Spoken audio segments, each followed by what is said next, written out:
Hey, what's up, everybody? Welcome to episode 2 of Movie Review Time with Phil Berry. I am your host, Phil Berry. Today I'm going to talk about the 1990 Teenage Mutant Ninja Turtles movie. Stick around.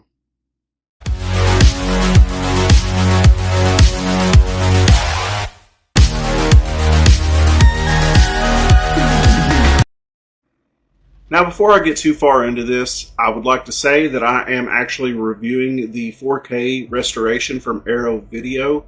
This is a great box set for collectors. It's a great box set for Turtle fans.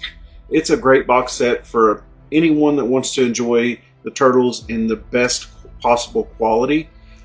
This is just a really fun box set. You can pick it up on Amazon. You can pick it up through Arrow Video. It's about $50, but it's worth every penny.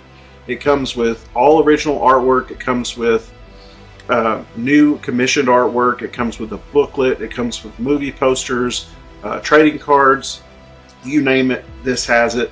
It's the best possible version of these films, so I highly recommend you go out and pick this up. Even though this movie came out in 1990, it's a very 1980s-esque kids movie. It has plenty of testosterone, plenty of martial arts, plenty of action, plenty of criminals running afoot, no pun intended. It's just a lot of fun for everybody. I hope you enjoyed it as much as I have. A little backstory on Splinter is he started out as basically a pet. He was a rat in a cage, so to speak, and his sensei was Hamato Yoshi.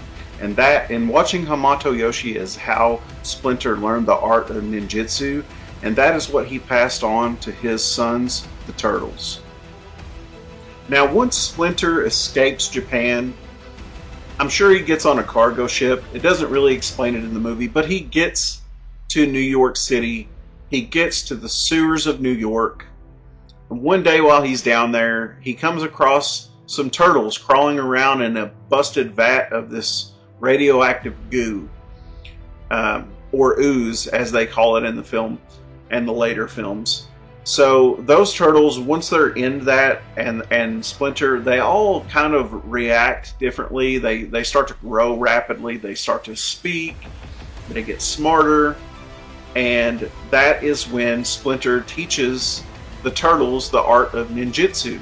And they become little ninjas, so to speak. So they train their whole lives with Master Splinter until their teenage years. And that's when teenagers typically start to get a little rebellious. Splinter wants to keep them out of sight, keep them in the sewers, but the turtles, they become teenagers and do what teenagers do. They want to sneak out, they want to explore, learn things on their own, and that's what they end up doing. Now, Splinter ends up naming his children Leonardo, Donatello, Michelangelo, and Raphael. And they all have very different personality traits. Leonardo tends to be the strong, silent leader type. Donatello is the smart, tech-savvy one of the group.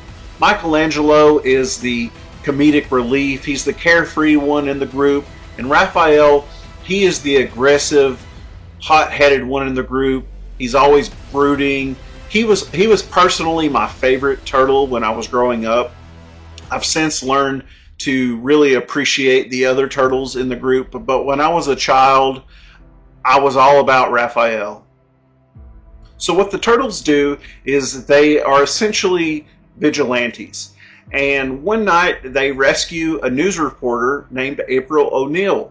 They later befriend April. April aids them into the story.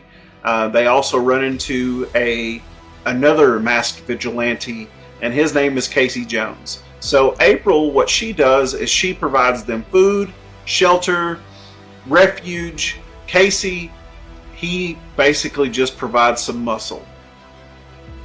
April essentially becomes their bridge to the outside world, and she is investigating the gang called the Foot. And the Foot is led by the Shredder. We don't know that early on, but we do know that this gang is being recruited, and over the course of the film, Shredder is revealed to be the leader. And the Foot, they're recruiting teenagers in the city and teaching them how to fight, how to steal, basically they start this whole criminal underworld, and it becomes a big story in the news, but no one wants to touch it. But April refuses to stop. She's very headstrong. She wants to get to the bottom of this. Near the beginning of the film, April is walking at nighttime and she's alone, and the Foot are hot on her heels and they go to attack her, but Raphael just so happened to be there and he rescues April. So in doing so, the Foot essentially starts to track April and Raphael from there, which leads them to finding their lair in the sewer. So the Foot, one day when no one is home, they essentially break in, they ransack, and they kidnap the Turtles' father figure, Master Splinter. Upon the Turtles and April returning home, they do what teenagers do best, and they get angry. This leads to a rift between Raphael and Leonardo. It eventually leads to the Foot catching Raphael on a rooftop by himself. They ambush him. He holds his own for a bit, but he is overwhelmed. He gets injured. The whole team has to escape. They go to a farmhouse on the outskirts of town with Casey and April, and they basically have to regroup. They have to heal their wounds, and they have to work on their mind, their body, and their spirit, so to speak. Now, this big escape scene is pivotal to what happens next. Once they get to that farmhouse, Raphael not only has to heal his body, but he has to get his mind right. Raphael and Leonardo have to kind of mend fences. Not only that, but all of the Turtles, they have to train, they have to formulate a plan, and while they are meditating, there's a scene when they're meditating over an open fire, and Splinter reveals himself over that flame to give them guidance, tell them where to find him, and that's when they formulate their plan, and they have to go and rescue Splinter. Upon rescuing Splinter, this leads the Turtles to the climax of the film where they meet the Shredder.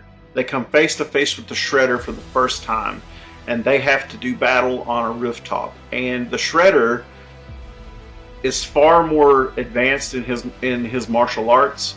The Turtles are no match for the Shredder, and that leads Splinter to having to come to his son's aid. Upon realizing that the Turtles are no match for the Shredder, Splinter intervenes, and he uses the Shredder's momentum against him on the edge of a rooftop, which leads the Shredder to fall to his demise into the back of a trash truck, which Casey Jones was driving, and he may or may not have pulled the lever to crush the Shredder. And that's going to be it for this episode of Movie Review Time with Phil Berry. I just wanted to thank you guys again for all of your support. Please don't forget to like and subscribe. And until next time, cowabunga, dudes.